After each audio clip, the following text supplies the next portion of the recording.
une anthologie des lectures des paroles de Dieu Tout-Puissant.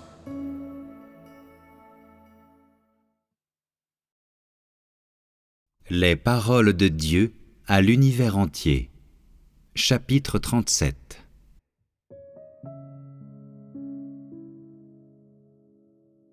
Tout au long des âges, dans toute l'œuvre que j'ai accomplie, chaque étape a impliqué mes méthodes de travail appropriées. Pour cette raison, mes gens bien-aimés sont devenus de plus en plus purs et de plus en plus appropriés à mon utilisation. Pour la même raison, cependant, ce qui est malheureux, c'est qu'à mesure que mes méthodes de travail se développent, le nombre de personnes diminue, ce qui amène les gens à se replier dans une profonde contemplation. Bien sûr, cette œuvre aujourd'hui ne fait pas exception et la plupart des hommes sont de nouveau pris dans la contemplation. De ce fait, en raison de changements dans mes méthodes, encore une partie des hommes devront se retirer.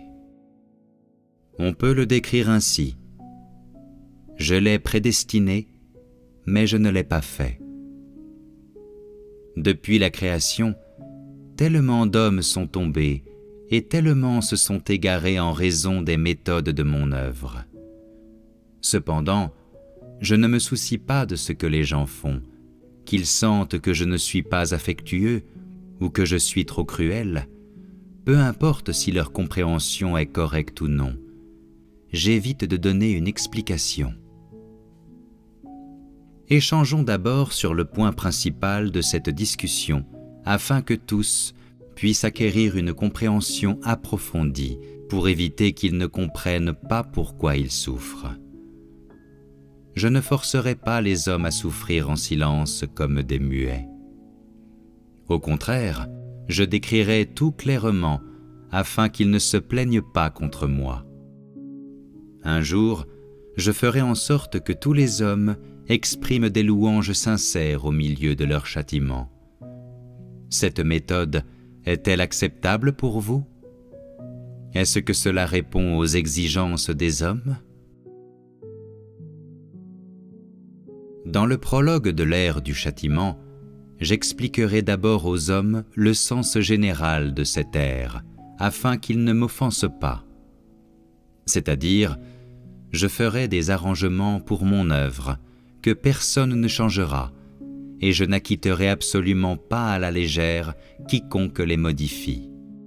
Je le condamnerai. Vous en souviendrez-vous? Tout cela n'est que vaccination. Dans les nouvelles méthodes, tous les hommes doivent d'abord comprendre que le premier objectif à atteindre avant tout est d'acquérir une compréhension de leurs propres conditions réelles. Avant d'avoir gagné une certaine compréhension de soi-même, personne ne sera autorisé à parler négligemment dans l'Église, et je châtierai certainement quiconque viole cette règle. À partir de ce jour, tous les apôtres seront enregistrés dans les églises, et il leur sera interdit d'aller où bon leur semble. Cela apportera peu de fruits. Ils semblaient tous accomplir leur devoir, mais en fait, ils me trompaient. Indépendamment de ce qui est arrivé, aujourd'hui tout est du passé et ne doit pas être mentionné de nouveau.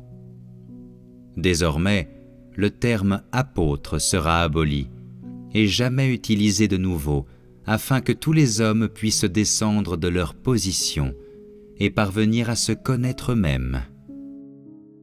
C'est évidemment pour leur salut. Une position n'est pas une couronne, c'est simplement un titre honorifique. Comprenez-vous mon sens? Ceux qui dirigent les églises vivront encore la vie de l'Église au sein de leurs propres églises, bien que, évidemment, ce ne soit pas une règle rigide. Au besoin, ils peuvent visiter les églises en se coordonnant avec d'autres anciens apôtres. Le plus important, c'est que les échanges dans les églises doivent être augmentés à moins qu'aucun de leurs membres ne vive réellement la vie de l'Église. Néanmoins, je dois souligner que vous devez tous être unis dans la connaissance de soi et dans la rébellion contre le grand dragon rouge. C'est ma volonté. Que les gens parlent beaucoup ou non n'est pas important. Plutôt, il est essentiel que tout mon peuple puisse se réunir et ne faire qu'un, car c'est le seul moyen de véritablement témoigner. Dans le passé, tous disaient qu'ils parviendraient à se comprendre eux-mêmes. Pourtant, j'ai prononcé d'innombrables paroles, et qu'êtes-vous parvenu à comprendre de vous-même ? Plus quelqu'un a une position élevée, plus il est difficile qu'il se mette lui-même de côté. Plus quelqu'un a de grands espoirs, plus il souffrira quand il sera châtié. C'est mon salut de l'humanité. Comprenez-vous ? Ne prenez pas cela simplement au pied de la lettre. Le faire serait trop superficiel et n'aurait aucune valeur. Comprenez-vous les connotations sous-jacentes ici ?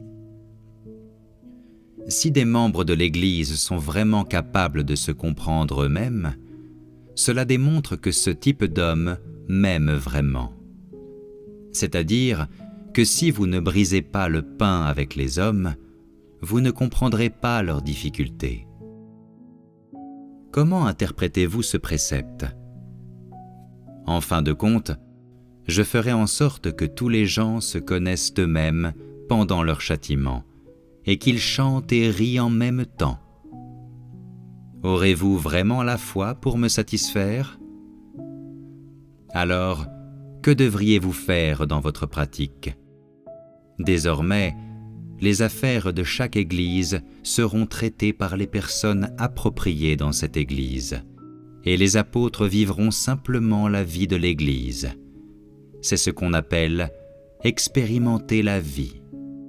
Comprenez-vous ? Avant que le châtiment ne vienne officiellement sur l'humanité, je ferai d'abord l'œuvre de l'accueil pour les gens, afin qu'ils puissent tous me satisfaire à la fin. Même ceux qui se retireront doivent souffrir et terminer leur témoignage avant de partir. Sinon, je ne les acquitterai pas à la légère. Cela montre mon tempérament qui ne tolère pas les violations des gens, ainsi que mon tempérament qui accomplit ce que je dis. Ainsi, j'aurai tenu ma promesse. Je pense ce que je dis sera accompli, et ce que j'accomplis durera pour toujours. Alors que les paroles quittent ma bouche, mon esprit commence son œuvre. Qui oserait jouer délibérément avec les jouets qu'ils tiennent entre leurs mains ? Tous les hommes doivent accepter mon châtiment avec déférence et obéissance. Qui pourrait y échapper ?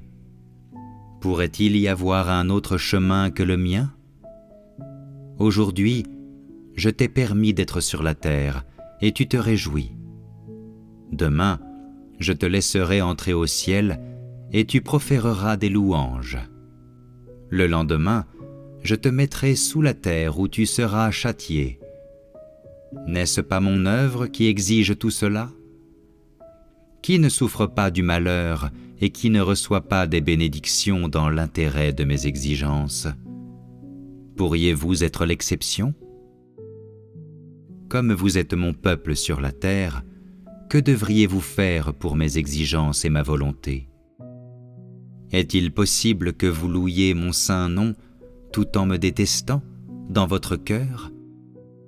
Travaillez pour moi et satisfaire mon cœur, ainsi que vous comprendre vous-même et vous rebeller contre le grand dragon rouge ne sont pas des tâches faciles, et vous devez payer le prix pour le faire. Quand je dis prix, que pensez-vous que je veux dire ? Je ne vais pas en discuter maintenant, et je ne donnerai pas de réponse directe aux hommes. Au lieu de cela, je leur permets d'y réfléchir par eux-mêmes, et ensuite de répondre réellement à mes questions de façon pratique par leurs actions et leurs comportements. Pouvez-vous faire cela ?